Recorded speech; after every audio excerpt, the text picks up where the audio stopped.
Yes, it is, actually, although these words, ego and I, come from other sources. In Vedanta, we call it aham, I am. But what it means is, I am who I think I am, which isn't really who I am. Okay, normally, when we interact with the world, we don't stop and think that we're acting out of a sort of a false sense of I-ness.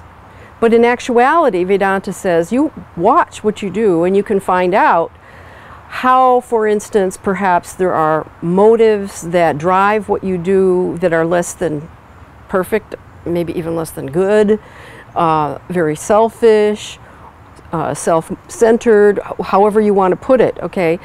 It's this sense of I that separates us from other people and makes us seek our own, what can we say, our own benefit. Maybe even sometimes at somebody else's expense. Not that we're looking to take it, from their expense, but this sense of I that separates us is the very thing that is at the root of all of the misery that we feel. All of our guilt feelings, let's say, our pain, our hurt, our psychological maladjustment, whatever you want to call it, is because this I has not been educated properly. Ramakrishna says, make this I, identify this I with being a devotee of God.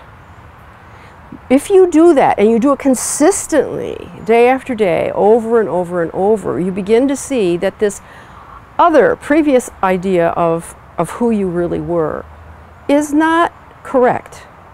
And that indeed there is, waiting at the end of a period of spiritual practice, there is another identity which is much more in tune with the divine and is, in fact, your real heritage. So I would say, you don't worry about having this I, which is messed up for most people, in most cases, but we have a practical approach to how to solve that, what can we say, dislocation in reality or something, however you want to put it. Okay, we have a way of doing that, and it's not by directly attacking this I, but it is by way of diverting our energies around the obstacle that the I presents to us seeing what our true nature is. So I would suggest that anybody who has some degree of background in psychology might want to add to it some spirituality.